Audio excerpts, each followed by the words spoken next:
हरे कृष्ण भक्तों, आज की वीडियो में हम सुनेंगे ये जो माता पिताओं को ओल्ड एज होम में भेजे जाने की प्रक्रिया, ये प्रक्रिया की शुरुआत कहाँ से कैसे होते हैं और इसका परिणाम अंत में जाके क्या होता है। इससे पहले हम जरा गीता में प्रवेश करते हैं। भगवत गीता में आप जब पढ़ोगे वहाँ पे आप देखोगे एक बहुत ही विशिष्ट शब्द को बहुत बार व्यवहार किए गए हैं। जानते हैं वो शब्द क्या है? शब्द है मूढ़। मूढ़ का मतलब गधा। और ये शब्द उन विशिष्ट मनुष्यों को इंडिकेट करके व्यवहार किए गए हैं जो कि हमारे जीवन जीने के लिए जितनी धन या वस्तु की आवश्यकता है उससे कई गुना ज्यादा इकट्ठा करने में दिन भर मेहनत में व्यस्त रहते हैं। भले ही अधिक मेहनत के कारण इनके मुंह से गधे जैसा झाग ही ना क्यों ना निकल आए। आप अभी भी गांव में आप देखे होंगे धोबी लोग एक गधे को रखते हैं। क्यों? ताकि धोबी के काम में सामान ढोने में थोड़ी आसानी हो। दिन भर वो अपने गधे को एक खोटे से बंधे रखते हैं। दिन में 2-3 बार उन्हें एक मुट्ठी करके घास खाने को देते हैं और उसके बदले में उससे अपने मन मर्जी मेहनत करवा लेते हैं। और वो गधा सोचता है कि मैं एकदम मस्त जी रहा हूँ, फिट फाट मेरी जिंदगी है। ऐसी ही हालत होती है हमारी आलोचना की मनुष्य की। दिन भर में वो खाते होंगे 4 रोटी, पर कमाने की कोशिश हजार रुपए। उनसे अगर कभी जाके आप बात करोगे तो वो कहेंगे भविष्य बोलकर भी तो कुछ बात है भैया। हाँ है, जरूर है, पर भविष्य क्या सिर्फ इस देह के बारे में? देह के लिए? इस देह तो एक दिन नष्ट हो जाएगी, हम सभी को पता है। और इस देह को जलाया भी दिया जाता है और हमारे जो इतनी मेहनत की कमाई हुई धन दौलत सब यहीं के यहीं पड़े रहते हैं। और हमको ये भी पता है कि दोबारा फिर जन्म होता है, जन्म मिलता है। तो सोचो, हमारी तो ये देह तो नष्ट हो जा रही है, फिर हमें कैसे जन्म लेगा? मैं कैसे जन्म ले सकता हूँ? देह तो खत्म, फिर मैं कैसे जाऊँगा? मतलब कि इस देह के अंदर ऐसा कुछ सामग्री है जिसे फिर जन्म दिया जा रहा है। ये होता क्या है? उस वस्तु को इस देह पुराना हो चुका है, इसको त्याग कर दूसरे देह में प्रवेश करा दिया जाता है। वो जो वस्तु होते हैं उसी को शास्त्र में व्याख्या किए गए हैं आत्मा। और गीता में बोले गए हैं इस आत्मा को ना तो कोई शस्त्र से काटा जा सकता है, ना ही अग्नि से जलाया जा सकता है और ना ही पानी में डुबोया जा सकता है। आत्मा की कभी मृत्यु नहीं होती। फिर वो इंसान भड़क जाते हैं ऐसी बातों को सुनकर, वो फिर सवाल करने लगते हैं तो आपके कहने के मुताबिक क्या हम फिर पशुओं की तरह जीवन जिए? थोड़ा शांत होकर आप सोचो, एक पशु, उसके जीवन के मूल लक्ष्य क्या क्या होते हैं? नहीं पता। आहार मतलब खाना, सोना, संतान उत्पन्न करना और खुद की बचाव करना, इस देह को टिकाए रखना, ये चारों हैं। भले ही हम मनुष्य हैं, आप इन्हीं चारों में व्यस्त है ना। इन्हीं चारों को और ज़्यादा बेहतर बनाने के लिए और ज़्यादा सूटेबल बनाने के लिए, देह को और ज़्यादा सुख मिलने के लिए, इसी खाने को बेहतर, सोने की जगह को बेहतर, संतान उत्पन्न की जगह और बेहतर, और खुद की बचाव हम भी करते हैं।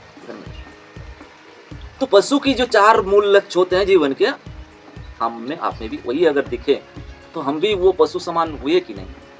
असल में इन विचारों की कोई दोष नहीं है, सारी दोष है इनके माता पिता की। इस बेचारे को तो ये भी पता नहीं है, ज्ञान नहीं है कि हमारे मृत्यु पश्चात आंख मूंदने पर क्या क्या सीन शुरू होते हैं, जो श्रीमद् भागवतम में पूरी तरह से वर्णन किए गए। इन्हें पता नहीं है कि भगवान की बनाई हुई 84 लाख जीव जाति में हम निचले से उच्च की ओर धीरे धीरे एक एक सुकृति को जुटाकर मानव देह प्राप्त होते हैं और कैसे कैसे कर्म करके हम अपनी इस मानव देह को व्यर्थ में गवाते जा रहे हैं। उस माता पिता ने तो इस बचपन को शुरुआती से ऐसे राह पर ले चले, ऐसे शिक्षा देते रहे ताकि वो बड़े होकर एक रुपए छापने वाली मशीन बन जाए।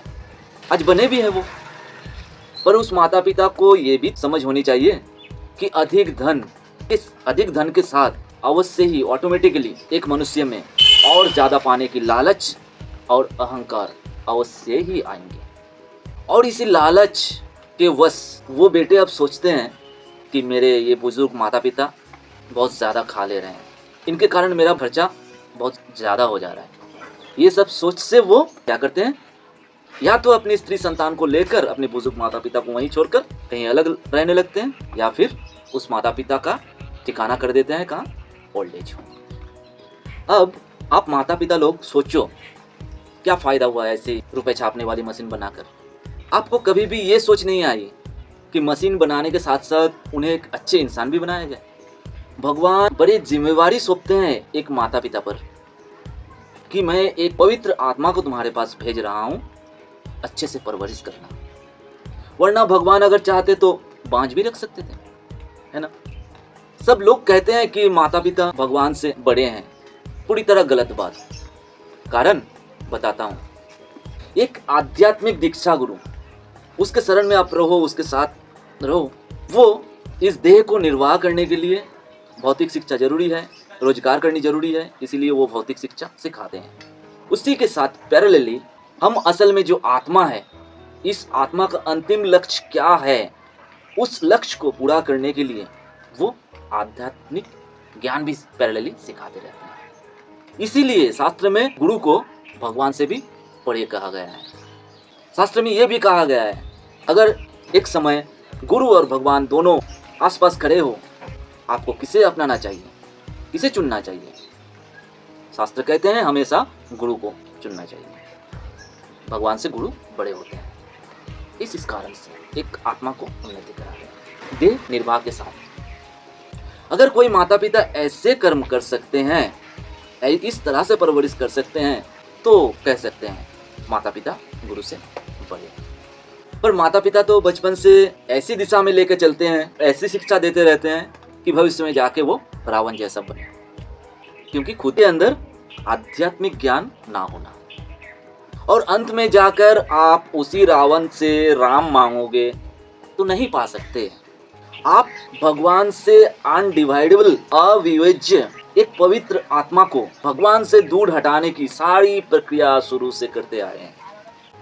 अब कर्म की फल तो सबको भुगतनी ही पड़ेगी, इसीलिए आज ठिकाना बन गया है ओल्ड एज होम।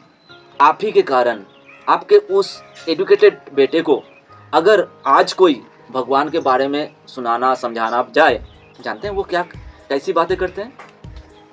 भगवान बोलकर कुछ अलग चीजें नहीं होती। मेरे अंदर भगवान है, मैं भगवान हूँ, तुम भगवान हो, वो भगवान है। जरा सोचिए, उनके कहने के मुताबिक भगवान इतनी सस्ती हो गई है कि भगवान सड़कों पे इधर उधर घूमते जा रहे हैं। जिस भगवान की एक झलक पाने के लिए संतों ने हजारों वर्षों की तपस्या करते हैं, साधना करते हैं, उसे ये बहुत ज्ञानी व्यक्ति, उच्चतम ज्ञानी व्यक्ति सड़क पर ला दिए हैं। इसीलिए भक्तों, आप सभी से विनम्र निवेदन कि कभी अपनी डिमांड्स को, धन की या वस्तुओं की डिमांड को अधिक ना करते जाओ। लिमिटेड रखो जितनी जरूरत है। देह को निर्वाह करो और आत्मा की उन्नति की ओर ज्यादा ध्यान दो।